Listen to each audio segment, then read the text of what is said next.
Saudi আরবের রাজ পরিবারের সদস্য যুবরাজ আল ওয়ালিদ বিন খালিদ বিন তালাল, যিনি স্লিপিং প্রিন্স নামে পরিচিত, প্রায় ২১ বছর ধরে কোমায় আছেন তিনি। গত ১৮ এপ্রিল তার ৩৬তম জন্মদিন উদযাপিত হলেও তিনি এখনও হাসপাতালের বিছানায় অচেতন অবস্থায় দিন কাটাচ্ছেন। ২০০৫ সালে লন্ডনে পড়াশোনার সময় এক ভয়াবহ সড়ক দুর্ঘটনায় মস্তিষ্কে গুরুতর আঘাত পান যুবরাজ। এরপর থেকে কোমায় থাকা এই রাজকুমারকে ঘিরে তার পরিবারের নিঃশব্দ লড়াই চলছেই। তার ফুপু প্রিন্সেস রিমা বিনতে তালাল সামাজিক মাধ্যম এক্সে শেয়ার করেছেন যুবরাজের ছোটবেলার ছবি ও বর্তমান অসাড় অবস্থার মুহূর্তগুলো।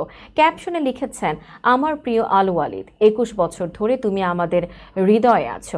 আল্লাহ তোমাকে আরোগ্য দিন।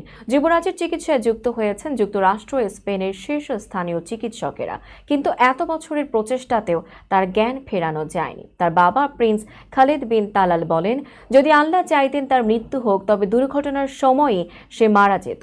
যে আল্লাহ তার প্রাণকে এত বছর ধরে বাঁচিয়ে রেখেছেন, তিনিই তাকে সুস্থ করে তুলতে পারেন।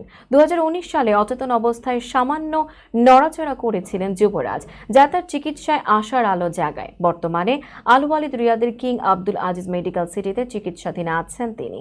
দীর্ঘ কোমার পর জেগে ওঠার সম্ভাবনা চিকিৎসকদের মতে খুবই ক্ষীণ হলেও পরিবার এখনও আশায় বুক বেঁধে আছেন।